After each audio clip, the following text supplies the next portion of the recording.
업계에서도 잘한 인수라고 평가가 나오는 건가요? 싸게 산 거 같지는 않지만 바가지 쓴 거 같지는 않다는 생각이 좀. 인텔이 하이닉스의 그런 것까지 도와주는 장밋빛 미래에도 가능한 거 아니에요? 그럼 안 사면 어떨 거냐.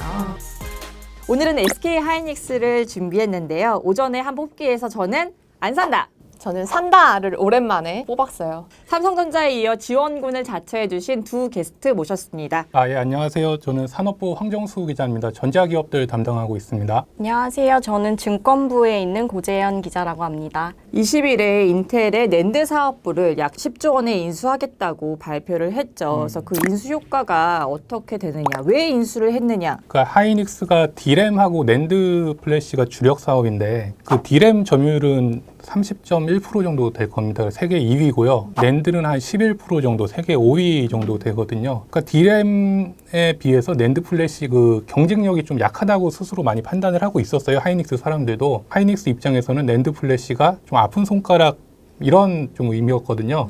거기다 또 점점 더 낸드 플래시의 그 사업이 시장이 점점 커지고 이런 상황에서 어떻게 보면 결단을 내린 거다 이렇게 볼 수 있을 것 같습니다. 업계에서도 잘한 인수라고 평가가 나오는 건가요? 그러니까 하이닉스가 현금성 자산이 그러니까 5조 5천억 정도밖에 없어요. 예컨대 이게 삼성전자는 지금 거의 100조 원에 육박하는 수준의 현금을 갖고 있는데 게다가 또 하이닉스는 또 차입을 좀 많이 했고 도시바 메모리 과거에 그러니까 지금 키옥시아의 지분 인수 때문에 또 4조 원 정도를 투자한 상황이거든요. 이런 상황에서 하이닉스가 10조 원을 또 투자한다. 이러니까 증권시장에서는 그런 자금 조달이나 이런 점에서 좀 우려를 많이 했던 것 같고요. 삼성전자 사람들은 하이닉스의 낸드 인수에 대해서 일단은 뭐 겉으로는 이렇게 얘기를 해요. 우리의 경쟁자가 좀 더 이렇게 힘을 키우고 이러는 거에 대해서 잘하는 일이다. 뭐 K 반도체가 잘 됐으면 좋겠다. 이렇게 겉으로는 얘기하지만 사실 안에서는 상당히 긴장하고 있습니다. 네. 왜냐하면은 그 인텔이라는 그 업체의 영향력 때문이거든요. 그러니까 인텔이 사실은 D램이나 낸드를 직접 만들질 않는데 그 CPU 세계 1위잖아요. 잘 아시다시피. 근데 CPU하고 D램, 낸드는 함께 갈 수밖에 없는 구조거든요. 그러니까 예를 들어서 얼마 전에 하이닉스가 세계 최초로 DDR5 D램을 개발했다고 보도자료를 냈어요. 그러니까 이게 차세대 D램 제품인데 그러니까 속도가 빠르고 효율이 좋은 제품을 먼저 개발했다고 발표를 했는데 이게 개발만 해서 쓸 수 없거든요. 왜냐면은 이 D램 낸더가 같이 쓰이는 CPU도 이제 DDR5 규격에 맞는 거를 인텔이 개발을 해줘야 돼요. 그래서 인텔 거와 이 D램 메모리 업체 거를 같이 써야 되는데 이게 아직 안 된 상황이거든요.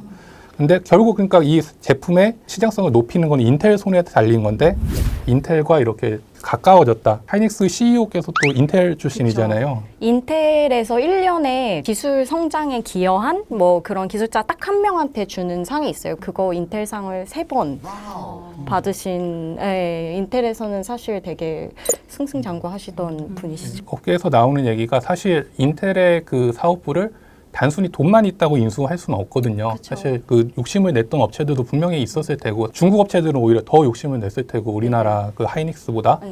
그런데도 우리 하이닉스가 인텔의 낸드 사업부를 가져올 수 있었던 거는 CEO의 역할이 크지 않았나 이런 얘기도 많이 나오고 있거든요. 이제 결국엔 인텔이 갖고 있는 인력, 그 인력이 만들어낼 수 있는 이 기술력, 이걸 노리고 이 정말 10조 원이라는 돈을 투자한 걸 텐데 이런 거 있잖아요. 두유노 김치 하는 순간 그 인력들이 버텨나겠냐. 하이닉스 안에서도 그 인력 이탈에 대한 우려는 있는 것 같아요. 사실 과거 사례를 봤을 때도 그 삼성전자가 하만 인수하고 2016년인가요?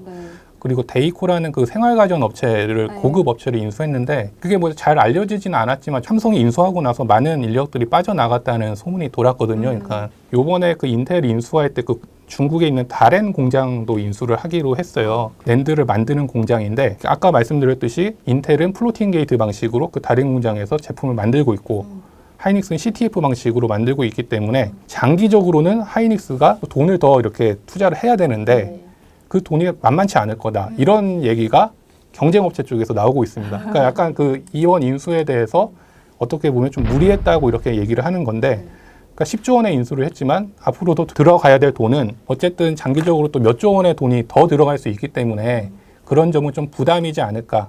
이거는 사실 인정할 만한 얘기인 것 같아요. 그래서 돈이 당연히 더 들어갈 거라고 얘기하는데 그쪽의 논리는 사실 한국 공장에도 돈이 계속 넣잖아요. 설비 투자를. 하이닉스 같은 경우는 한 삼성전자도 그렇고 어차피 예정된 과정이기 때문에 우리는 그런 거를 다 감안을 하고 산 거다 이렇게 얘기를 하고 있습니다. 관련해서 이 10조라는 금액, 그러니까 하이닉스가 뭐 조달할 수 있는 여력이 있냐 없냐를 차치하고 나서로 또 이 10조라는 금액이 싸냐 비싸냐 요거에 대한 얘기도 나오는 것 같아요. 하이닉스에서는 어떻게 얘기를 하나요? 그러니까 사실 이거 비싸게 샀는지 싸게 샀는지는 사실 저희가 판단하기 쉽지 않아요. 왜냐하면은 나중에 지나봐야지 아는 거거든요. 그쵸. 그러니까 왜냐하면 그 가격에는 미래 가치가 포함이 돼 있기 때문에 그냥 단순히 그냥 이렇게 수치로만 보이는 것만 보면은 그 하이닉스가 이제 인수하고서 공시를 했는데 낸드 사업부의 그 자산 가치가 7조 8천억 정도 된다. 10조 3천억에 7조 8천억 빼면은 뭐 한 3조 정도 남는 거죠. 2, 3조. 그거는 이제 또 가져오는 게 있잖아요. SSD 기술력 뭐 이런 것도 사실 돈 주고 못 사는 거고 일반 낸드 플래시 점유율도 11% 합치면 22%가 되는데 그러면 세계 2위가 되는 거거든요. 그러니까 누군가 이런 말을 주식시장에서 했더라고요. 어정쩡한 5위에서 확실한 2위로 올라가는 효과가 또 상당할 것이다. 네. 싸게 산 것 같지는 않지만 또 그렇다고 엄청 바가지 쓴 것 같지는 않다는 생각이 좀 제 개인적으로는 듭니다. 네. 요거에 대해서 산다의 입장에서 보면 사실 그 애널리스트들이 이제 인텔 메모리 사업부 인수 뒤에 뭐 보고서를 내놓잖아요.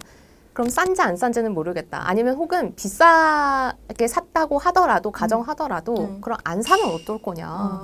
지금 가만히 앉아서 중국 업체가 따라오는 거를 말려 죽을 거냐. 오히려 비싸더라도 사서 뭔가의 액션을 하는 게 미래 성장성에 도움이 되는 결정이었다. 이렇게 판단을 하는 애널들도 있더라고요. 예, 그게 하이닉스의 논리고요. 10조 원에 대해서 이제 비싸다라고 보는 이제 입장에서 보면은 아까 말했던 다롄 공장의 고정 자산의 가치를 8조 원 얘기도 했지만 한 3, 4조 원으로 보고 있고 그리고 이제 사업권, 노하우, 인력, IP 이런 지적재산권 이런 무형 자산의 가치를 이제 한 6, 7조 원 이렇게 보는 측면에서 봤을 때 이 고정 자산 3, 4조 원의 가치가 앞으로 더 들어갈 비용이 더 많아지는 것 그리고 몇 년 내에 인텔이 기술 투자를 안 하겠죠. 안 했을 때 이 시장 지배력을 그대로 가져갈 수 있겠냐 당분간 몇 년간이라도 그것도 쉽지 않다. 그래서 인텔 입장에서는 어떻게 보면 손 털고 나간 입장이 되는 거고 이제 하이닉스에서는 약간 오래된 기술을 갖고 있는 고정 자산을 좀 3, 4조 원 주고 산 격이 아니냐 네. 이렇게 보는 의견도 있더라고요. 예, 뭐. 이번에 낸드 사업부 인수 관련해서 가장 많이 나왔던 그 기사들의 헤드라인이 SK 하이닉스가 이번 인수를 통해서 세계 1위 기업용 SSD 업체가 될 거다. 이거에 대해서 엄청 강조를 하더라고요. 이게 얼마나 중요한 건지. 그러니까 이게 삼성전자가 압도적인 사실 1등이거든요. 지금 삼성전자가 아마 35% 정도 점유율이 되는데 이게 SSD 경쟁력이 왜 이렇게 삼성전자가 높아졌냐. 일단 첫 번째 기술력인데요. SSD는 낸드를 이렇게 붙여가지고 만드는 건데 이거를 점유율이 높다. 뭐에 따른 결과냐면은 싸게 팔든지 아니면 기술력이 진짜 좋든지 이 두 가지인데 삼성전자는 두 가지를 다 충족하고 있는 것 같아요. 거기에 되게 핵심이 되는 기술이 컨트롤러 기술이라고 하더라고요. 그러니까 책이 막 여러 개가 있는 게 낸드라고 하면 왜냐하면 낸드는 저장 장치니까 컨트롤러는 사서 같은 역할을 한다고 그러니까 약간 두뇌의 역할을 하는 거죠. 근데 그러면 시스템 반도체의 영역이잖아요. 그거는 이제 인텔이나 삼성처럼 원래 시스템 반도체를 했던 회사들은 상대적으로 이렇게 맥락을 잡아가기가 쉽다면 이제 하이닉스는 그게 좀 어려웠을 수 있겠죠. 그래서 하이닉스도 나름 그 기술을 이제 확보를 하려고 되게 작은 업체들을 많이 인수를 했었죠. 그래서 SSD 관련해서 삼성전자가 35% 정도, 아까 말씀하신 것처럼 인텔이 뭐 30% 정도, 하이닉스는 제가 알기로는 작년까지는 해도 4%, 3% 이러다가 최근에 좀 많이 올라왔어요. 7% 정도?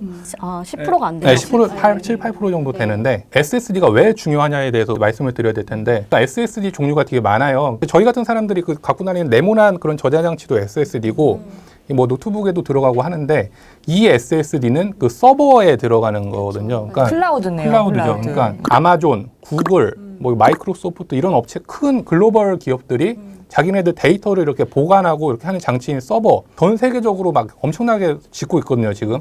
거기 들어가는 저장 장치가 이 SSD인데 여기에 들어가려면 단순히 그냥 뭐 우리 옛날에 쓰는 하드처럼 이렇게 용량이 작고 이러면 안 되고 대용량을 빠르게 처리할 수 있어야 되는데 이게 이 SSD가 할 수 있는 거거든요. 결국 고용량에 빠르게 데이터를 처리할 수 있는 이 SSD를 만드는 경쟁이 지금 벌어지고 있는데 이 서버 수요가 점점 커질수록 이 SSD에 대한 수요도 계속 커지게 되잖아요. 그렇죠. 그래서 어디서 시장조사 업체 자료를 봤는데 작년인가 올해 시장 규모가 12조인데 한 3년 뒤인가에 36조까지 이렇게 시장이 커진다고 하거든요. 3배네요. 네. 그렇죠. 네. 근데 또 사실은 이 SK 하이닉스의 실적에 진짜 직결되는 거는 이제 반도체 업황, 디램 수급과 관련된 것들이잖아요. 사실 이제 SK 주식 투자를 실제 할 때는 이 수급이 디램 가격이 언제 높아지냐, 언제 올라가냐 이걸 보고선 사실은 이제 매매 타이밍을 잡아야 될 텐데 상황은 좀 어떤가요? 디램 고정거래 가격을 보니까 지금 3개월 연속 하락했죠. 예, 3개월 연속 하락했고 앞으로도 4분기에도 좀 정체되지 않을까라는 전망이 대부분인 것 같아요. 우리가 이제 9월에 화웨이 제재가 시작되면서 이제 화웨이가 이제 반도체를 못 사게 되면서 가격이 확 빠질 거라고 많은 사람들이 예상을 했었거든요. 우리 반도체 가격이. 네. 근데 요즘에 보고 있으면 생각보다 그렇게 많이는 안 빠져요. 그러니까 이게 왜 그러냐 이유를 이제 그 수출입 담당하는 공무원한테 한번 물어봤습니다. 이게 왜 가격이 이렇게 안 빠집니까? 근데 첫 번째로 얘기하는 게 서버 아까 얘기했던 그런 업체들이 좀 침체된 상태이긴 한데 그래도 조금씩 좀 분위기가 살아나고 큰 빅 플레이어들 중에서 일부 업체들은 그래도 조금 구매를 재개했다 이런 얘기가 나오고요. 두 번째는 이제 모바일 수요. 우리 아이폰 나오잖아요. 그리고 갤럭시도 막 신제품 또 나올 거고 이런 것 때문에 스마트폰에 들어가는 반도체들이 조금 공급이 되고 있다. 세 번째가 진짜 재밌는데 이제 화웨이가 뭐 예를 들어서 주문을 한 30% 점유율을 차지하고 있었다가 점점 빠지게 될 텐데 왜냐하면 제품을 제대로 이제 반도체를 조달을 못 받게 되거든요. 그럼 스마트폰도 제대로 만들기 힘들어질 거고 그러면 이제 샤오미라든지 뭐 오포, 비보 뭐 이런 또 스마트폰 업체들이 있거든요. 잘 아시다시피. 화웨이가 이제 없어질 걸로 생각하고 자기들이 이제 그 자리를 먹어야겠다. 그래서 미리 막 이제 삼성전자, 하이닉스에다 주문을 넣는 거예요. 근데 이 주문을 넣는 수준이 화웨이가 했던 만큼만 하는 게 아니라 그거보다 더 하는 거예요. 왜냐면은 자기들이 더 먹어야겠다. 그러니까 샤오미 입장에서는 오포, 비보보다는 우리가 화웨이 걸 많이 가져갈 거니까 주문을 더 많이 넣어야지. 이런 주문이 몰리면서 반도체가 더 수출이 잘 된다. 이렇게 해석하시더라고요. 근데 조금 재밌는 게 이 하이닉스가 낸드에 지금 10조를 투자를 하잖아요. 근데 하이닉스가 디램의 2위 공급 업체죠. 그럼 당연히 투자를 낸드에 되게 쏠릴 수밖에 없는 구조잖아요. 그래서 디램에는 상대적으로 투자 여력이 좀 부족할 수 있다. 뭐 이렇게 보는 시각도 있더라고요. 왜냐하면 수급이 워낙 중요하고 공급이 어떻게 이루어지느냐도 반도체 시장에서는 굉장히 중요하니까 공급이 조금이라도 이제 줄어들거나 아니면 줄어든다는 시그널이 나와도 사실 가격은 좀 오를 수 있거든요. 네. 근데 이제 산다의 입장에서 보면 주가는 좋아질 때도 오르지만 더 안 나빠진다라고 생각할 때도 오를 수 있잖아요. 더 나빠질 수는 이제 없는 거 아닌가요? 그렇게 디램 보고 업황? 있는 것 같아요. 디램 업황은 이제 여의도에서도 4분기 지나서 내년 1분기면 이제 좋아지지 않겠냐 이런 기대감은 좀 팽배한 상황이더라고요. 미모님이 질문을 주시기도 했는데 하이닉스가 인텔의 낸드 사업부를 인수한다라고 이제 발표가 나고 왜 주가는 오히려 이렇게 안 좋냐. 그리고 반대로 또 삼성전자 주가가 또 올랐단 말이에요. 그러니까 발표가 난 20일부터 22일까지 외국인들이 연일 하이닉스를 대량으로 매도를 하고 삼성전자는 되게 순매수가 많았어요. 그게 보니까 외국인들은 좀 더 큰 그림을 본 것 같아요. 그러니까 반도체 업황으로 보면 지금까지 역사적으로 봤을 때 한 업체가 한 업체를 인수한다? 이거는 업황에 있어서 굉장히 긍정적인 시그널이거든요. 근데 이게 인수하는 회사한테 좋은 거냐? 그건 사실 퀘스천이에요. 외국인들이 생각했을 때는 6개였는데 2개가 합쳐진다. 2개가 합쳐지면은 5개로 줄어들고 거기에서 1위인 삼성전자의 지배력은 더 강화될 거다라고 봐서 주가는 그 영향을 받지 않았나. 또 제가 반도체 교수님하고 통화를 했었는데 그분은 이제 제일 먼저 그 외신을 보고 바로 그 이석기 사장님한테 전화를 했다고 하더라고요. 그렇게 해서 옵테인 사업부도 산 거냐. 그러니까 옵테인 사업부는 아쉽지만 안 들어갔다. 저희 신문에서 얼마 전에 보도를 했는데 인텔에서 옵테인도 살 생각이 있으면 사라는 이렇게 오퍼를 했었다고 하더라고요. 3조 원 정도에. 근데 돈 좀 더 쓰시죠. 쓰는 김에 13조 쓰시죠. 그래서 그거에 대한 약간의 뭐 실망감도 있지 않았을까 이런 생각도 들고요. 옵테인이 빠졌다는 게 어떤 의미인지. 마이크론이란 아까 얘기했던 그 미국 업체랑 인텔이랑 이렇게 기술 협력을 해가지고 옵테인이란 그 제품을 냈는데 이게 뭐냐면은 디램이 저장은 안 되지만 좀 처리 속도가 좀 빠르고요. 낸드는 저장이 되는 대신 좀 느린데 이거의 단점을 보완한 영역을 만들겠다고 지금 해서 인텔이 지금 계속 하고 있거든요. 그래서 어떻게 보면 이 업계 입장에서는 차세대 메모리 반도체인 거죠. 물론 그거를 그냥 안 산 게 너무 이렇게 낸드나 SSD, 그러니까 약간은 오래된 그런 제품에만 좀 주력하고 차기 제품에 대해서 외면했다는 그런 실망감 때문이 아닌가 뭐 이런 생각도 좀 들기도 하고요. 시장에서는 뭐 이런 상상력을 펼치시는 분들도 있더라고요. 뭐 파운드리를 이제 하이닉스는 사실 거의 안 하는 거나 마찬가지고 이미지 센서 정도만 만들고 있는데 나중에 뭐 그런 이제 협력 관계를 이제 구축하면서 이제 인텔이 좀 하이닉스의 그런 것까지 도와주는 그런 독립된 미래도 가능한 거 아니에요? 그러니까 뭐든지 같이 할 수 있다. 네. 그런 열린 결말? 예. 그렇죠. 그래서 경쟁 업체들이 제일 두려워하는 것도 사실 인텔과의 그런 협력이거든요. 하이닉스와 인텔이 가까워지어서 시너지를 내면 어쩌나 우리는. 네. HKK님께서 아까 잠깐 언급해 주시기도 했지만 그럼 인텔은 왜 팔았을까? 인텔이 굳이 뭐 낸드 그 메모리까지 할 필요 있냐. 우리 CPU 잘하고 앞으로 AI 시대에 오는데 우리는 차라리 낸드는 뭐 하이닉스한테 내주고 뭐 협력 관계를 구축하고 우리는 우리가 원래 잘하는 거랑 새로운 시대에 뭐 AI 반도체라든지 뭐 이런 데 좀 더 투자하겠다. 그 10조 원 돈을 갖고 그런 두 가지 이유가 있었다고 합니다. 근데 그러면 또 이렇게 생각하실 수가 있어요. 그럼 하이닉스는 왜 AI 같은 데 투자 안 하고 뭐 왜 낸드나 SSD 샀냐. 근데 하이닉스 입장에서는 SSD가 어떻게 보면 차세대 사업이거든요. 그 ESSD가. 그러니까 각각의 사업이 조금 달랐던 거고